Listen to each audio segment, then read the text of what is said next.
ഞാൻ ആദ്യം ഏഷ്യാനെറ്റ് ന്യൂസിന്റെ ഓൺലൈനിൽ വന്നൊരു വാർത്ത വായിക്കാം.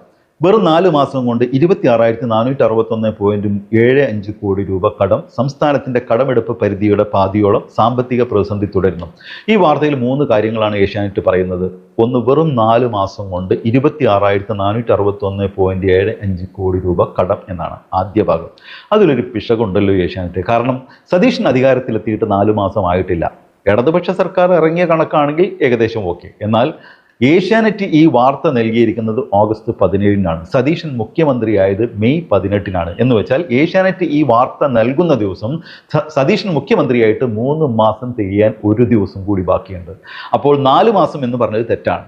വെറും 3 മാസങ്ങൾ കൊണ്ട് തന്നെ സതീശൻ 26,461.75 കോടി രൂപ കടമെടുത്തു. രണ്ടാമത് ഈ വാർത്തയിൽ പറയുന്നത് കടമെടുപ്പ് പരിധിയുടെ പാതിയോളം എന്നാണ്. എന്ന് വെച്ചാൽ ഈ സാമ്പത്തിക വർഷത്തിൽ സംസ്ഥാനത്തിന് കടമെടുക്കാൻ കേന്ദ്രം അനുവദിച്ച തുകയുടെ പകുതിയോളം തുക സതീശൻ വെറും 3 മാസം തികയുന്നതിന് മുൻപ് കടമെടുത്ത് തീർത്തു എന്നാണ് ഏഷ്യാനെറ്റ് പറയുന്നത്. തീർന്നില്ല, സാമ്പത്തിക പ്രതിസന്ധി തുടരുന്നു. ഇത്രയൊക്കെ കടമെടുത്തിട്ടും സാമ്പത്തിക പ്രതിസന്ധിക്ക് പരിഹാരമായോ? ഇല്ല, പ്രതിസന്ധി തുടരുന്നു എന്നാണ് ഏഷ്യാനെറ്റ് പറയുന്നത്. എങ്ങനെയുണ്ട് സതീശന്റെ വിസ്മയങ്ങൾ?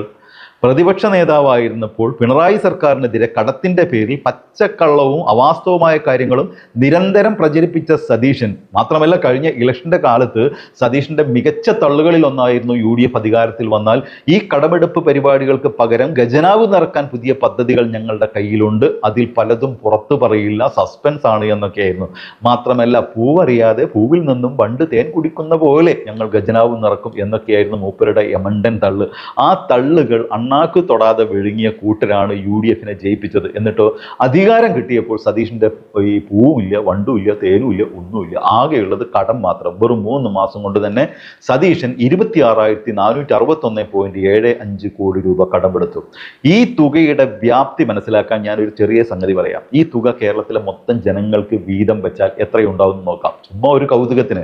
കേരളത്തിൽ നിലവിൽ 3,60,00,000 ജനങ്ങളുണ്ട്. എന്ന് വെച്ചാൽ 26,461.75 കോടിയെ 3,60,00,000 കൊണ്ട് ഹരിച്ചാൽ ഏകദേശം 7,350 കോടി കിട്ടും.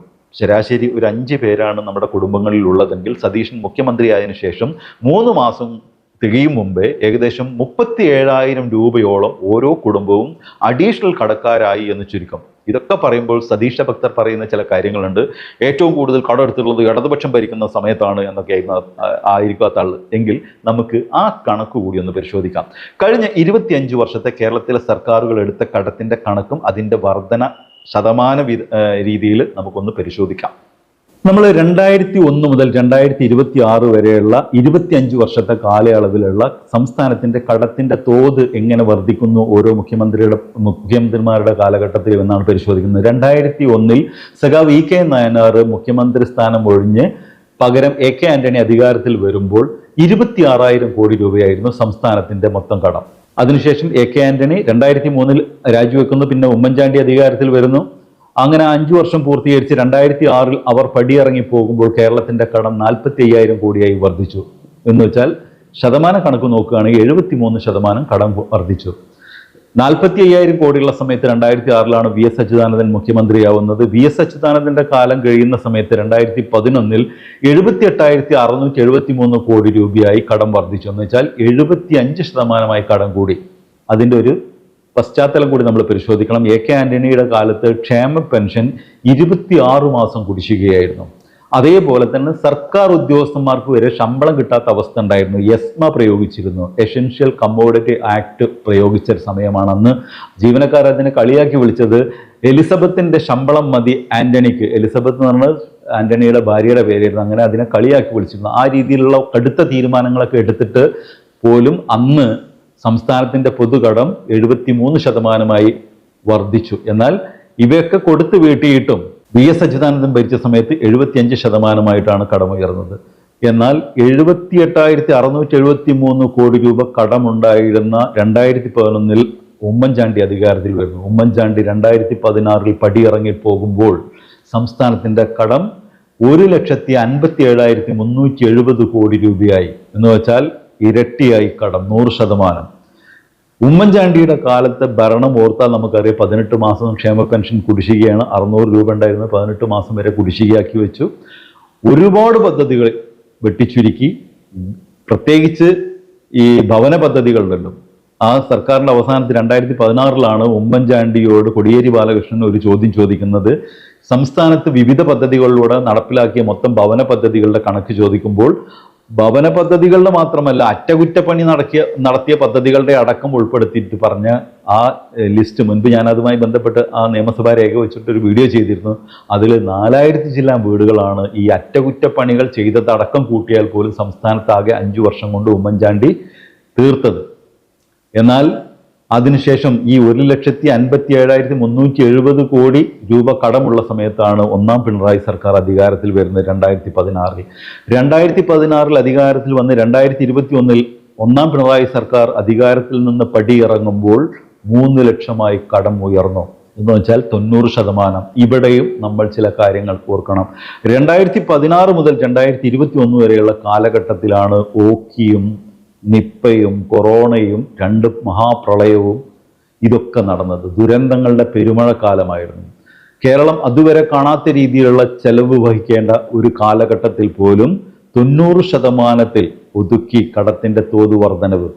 ഉമ്മൻചാണ്ടിയുടെ കാലത്ത് ഇതൊന്നും ചെയ്യാതെ 100% ഓർക്കണം. അവിടെയാണ് ഈ ദുരന്ത കാലത്ത് പോലും ഇവയെല്ലാം പരിഹാരം കണ്ടിട്ട് പോലും 90% കടവർദ്ധനവിൽ അത് ഒതുക്കി. അതിനുശേഷം വീണ്ടും അതേ സർക്കാർ രണ്ടാമത് അധികാരത്തിൽ വരുമ്പോൾ ആ 3 ലക്ഷം കോടി എന്നുള്ളത് 2026 ഈ വർഷം പടിയിറങ്ങി പോകുമ്പോൾ 5,07,000 കോടിയായി വർദ്ധിച്ചു. യഥാർത്ഥത്തിൽ ആ കണക്ക് VD സതീശൻ പറഞ്ഞ കണക്ക് നമ്മൾ മുഖവിലൊക്കെ എടുക്കുകയാണ്. അത്രയില്ല എന്നാണ് പൊതുവിൽ കണക്ക്. എന്നാൽ VD സതീശൻ പറഞ്ഞ കണക്കെടുത്താൽ പോലും 5,07,000 കോടി എന്ന് പറയുമ്പോൾ 69% ഉയർന്നു എന്നുള്ളതാണ്. ഈ ചാർട്ട് നോക്കിക്കഴിഞ്ഞാൽ ഈ ശതമാനത്തിൽ ഏറ്റവും കുറവുള്ളത് 69% എന്നുള്ളത് രണ്ടാം പിണറായിയുടെ കാലത്താണ്. എന്നാൽ ആ സർക്കാരിനെ VD സതീശൻ ഏറ്റവും കൂടുതൽ ആക്ഷേപിച്ചത് കടമെടുപ്പും ധൂർത്തും നടത്തിയ സർക്കാർ എന്നുള്ളതാണ്. ഇതാണ് യഥാർത്ഥ വസ്തുത. ഇനി ഈ 26,000 കോടി രൂപ കടമെടുത്ത് ഓരോ കുടുംബത്തിനു മുകളിൽ ഈ 3 മാസം കൊണ്ട് 37,000 രൂപയോളം അധിക ബാധ്യതയുണ്ടാക്കിയ സതീശൻ സർക്കാർ എന്താണ് ഓരോ കുടുംബത്തിനും നൽകിയത്? ഈ ചോദ്യം ചോദിച്ചാൽ സതീശന്റെ ഭക്തർ ഉടൻ സടകുടഞ്ഞെണീറ്റ് പറയുന്ന ചില കാര്യങ്ങളുണ്ട്. ഒന്ന്, KSRTC ബസ്സിലെ സ്ത്രീകളുടെ സൗജന്യ യാത്ര, ആശാ വർക്കർമാരുടെ ഓണറേറിയം, അങ്കണവാടി ടീച്ചർമാരുടെ ശമ്പളത്തിലുള്ള 1000 രൂപയുടെ വർധനവ്, അതേപോലെ തന്നെ പാചക തൊഴിലാളികൾക്ക് 500 രൂപ കൂട്ടിക്കൊടുത്തത്, ഇതൊക്കെ പറയും. ശരിയാണ്, നല്ല കാര്യമാണ്. KSRTCയിൽ മൊത്തം സ്ത്രീകൾക്ക് സൗജന്യം നൽകുമെന്നാണ് നിങ്ങൾ അധികാരത്തിൽ വരുന്നതിന് മുമ്പ് പറഞ്ഞത്. അവസാനം എന്തായി? ഓർഡിനറി ബസ്സിൽ മാത്രം. അതും ആ പരിപാടി തുടങ്ങുന്നതിൻ്റെ തൊട്ട് തലേ ദിവസം പല ഓർഡിനറി ബസ്സുകൾ എന്താക്കി? സിറ്റി ഫാസ്റ്റ് ആക്കി മാറ്റി. ഒരു മാസം തികയുന്നതിന് മുൻപ് 150ഓളം ബസ്സുകൾ കട്ടപ്പുറത്താണ്. ഇതൊക്കെ വസ്തുതയാണ്. അതെങ്കിൽ പക്ഷേ ഇതിനെല്ലാം കൂടി സതീശൻ ബജറ്റിൽ നീക്കി വെച്ചത് എത്രയാണെന്ന് അറിയാമോ? ഞാൻ പറഞ്ഞത് വിശ്വസിക്കേണ്ട, നിങ്ങൾ ബജറ്റ് രേഖ തന്നെ പരിശോധിച്ചാൽ മതി. ഇതിനൊക്കെ കൂടി, അതായത് KSRTCയിലെ സൗജന്യ യാത്രക്ക് 600, ബാക്കിയുള്ള ഈ പരിപാടിക്കൊക്കെ കൂടിയായിട്ട് 160 കോടി രൂപയ്ക്ക് താഴെ. ഇതിനെല്ലാം കൂടി 760 കോടി രൂപയോളം നിങ്ങൾക്ക് സംശയം ഉണ്ടെങ്കിൽ പരിശോധിക്കാം. എന്നാൽ കഴിഞ്ഞ സർക്കാർ BPL കുടുംബങ്ങളിലെ സ്ത്രീകൾക്ക് മാത്രം 1000 രൂപ വീതം നൽകി തുടങ്ങിയ ഒരു പദ്ധതി ഉണ്ടായിരുന്നു. ബജറ്റിൽ അതിനു വേണ്ടി നീക്കി വെച്ചത് 3,720 കോടി രൂപയാണ്. എന്നാൽ പാവപ്പെട്ട സ്ത്രീകൾക്ക് പ്രതിമാസം 1000 രൂപ 32 ലക്ഷം സ്ത്രീകൾക്ക് ലഭിക്കേണ്ട ആ പദ്ധതി സതീശൻ അങ്ങ് നിർത്തി. ഖജനാവിൽ നിന്ന് 3,720 കോടി വെട്ടിയിട്ട് 760 കോടി രൂപയുടെ കണ്ണിൽ പൊടിയിടൽ നടത്തി കയ്യടി വാങ്ങിച്ച സതീഷിനറിയാം തൻ്റെ ഭക്തരായ UDFകാരെ കുറിച്ച്. നിർഗുണ സമ്പന്നർ, കഷ്ടം. ഇനിയിപ്പോൾ റേഷൻ കട വഴി നൽകുന്ന ഓണക്കിറ്റിന്റെ പേരിലുള്ള തള്ളു നടത്തുന്നവരോട് ചില കണക്ക് പറയാം. നിലവിൽ നൽകുന്നത് 6 ലക്ഷത്തിൽ താഴെ റേഷൻ കാർഡ് ഉടമകൾക്കാണ് ഈ ഓണക്കിറ്റ് നൽകുന്നത്. 700 രൂപ വിലയുള്ള സാധനങ്ങളാണ് കിറ്റിലുള്ളതെന്നാണ് പറയുന്നത്. അത് മുഖവിലക്കെടുക്കാം, 700 രൂപയുണ്ടെന്ന് തന്നെ വെക്കുക. എങ്കിൽ 6 ലക്ഷം കിറ്റുകൾക്ക് 42 കോടി രൂപയാണ് ചെലവ് വരിക. 6 ലക്ഷം ഗുണം 700, 42 കോടി രൂപ. എന്നാൽ ഇതിനിടയിൽ കഴിഞ്ഞ സർക്കാർ 10 രൂപ 90 പൈസ നിരക്കിൽ നൽകിയിരുന്ന 3 കിലോ അരിയുടെ വില കൂട്ടിയിട്ട് ഇപ്പോൾ 26 രൂപയാക്കി ഈ സർക്കാർ. ആ വാർത്ത ആദ്യം ഒന്ന് കേൾക്കാം. കാർഡ് വ്യത്യാസമില്ലാതെ എല്ലാ റേഷൻ ഉപഭോക്താക്കൾക്കുമായി നൽകുന്ന ഓണം സ്പെഷ്യൽ അരിയുടെ വില ഇരട്ടിയാക്കി സംസ്ഥാന ഭക്ഷ്യ പൊതുവിതരണ വകുപ്പ്. 1 കിലോ അരിക്ക് 26 രൂപ നൽകണം. കേരള ചരിത്രത്തിൽ ആദ്യമായാണ് റേഷൻ കട വഴി നൽകുന്ന അരിയുടെ വില ഇത്രയേറെ ഉയർന്നു നിൽക്കുന്നത്. അരി വിറ്റുപോകില്ലെന്ന ഒരു വിഭാഗം റേഷൻ വ്യാപാരികളുടെ ആവശ്യവും സർക്കാർ തള്ളി. എന്ന് വെച്ചാൽ 1 കിലോ അരിക്ക് 15 രൂപ 10 പൈസ കൂടി. ഒന്നുകൂടി കൃത്യമായി പറഞ്ഞാൽ ഒരു കാർഡിലെ 3 കിലോ അരിക്ക് 45 രൂപ 30 പൈസ അധികമായി കൊടുക്കണം. 90 ലക്ഷം റേഷൻ കാർഡുകളിൽ അരി നൽകിയാൽ 90 ലക്ഷത്തിൽ കൂടുതലുണ്ട്, 90 ലക്ഷമായി നിജപ്പെടുത്തിയാൽ പോലും 45 രൂപ 30 പൈസ ഗുണം 90 ലക്ഷം എന്ന് വെച്ചാൽ 39 കോടി 24 ലക്ഷം രൂപ ആ വകുപ്പിൽ സർക്കാരിന് ലാഭം. ഓണക്കിറ്റിനുള്ള 42 കോടിയിലെ 39,4 കോടി രൂപ ഈ ഇനത്തിൽ കിട്ടി. ബാക്കി വരുന്ന ഏകദേശം 2.25 കോടി കൊണ്ട് 6 ലക്ഷം കുടുംബങ്ങൾക്ക് ഓണക്കിറ്റ് കൊടുത്തുകൊണ്ട് കയ്യടി നേടിയ സതീഷിന്റെ ആ മറ്റേ മിടുക്കിന് കയ്യടിക്കുന്നവരെ എന്താ വിളിക്കേണ്ടത്? നിങ്ങൾ പറ. കഷ്ടം. മറ്റൊരു വീഡിയോ ആയിട്ട് വരുന്നവരെ എല്ലാവർക്കും ഗുഡ് ബൈ.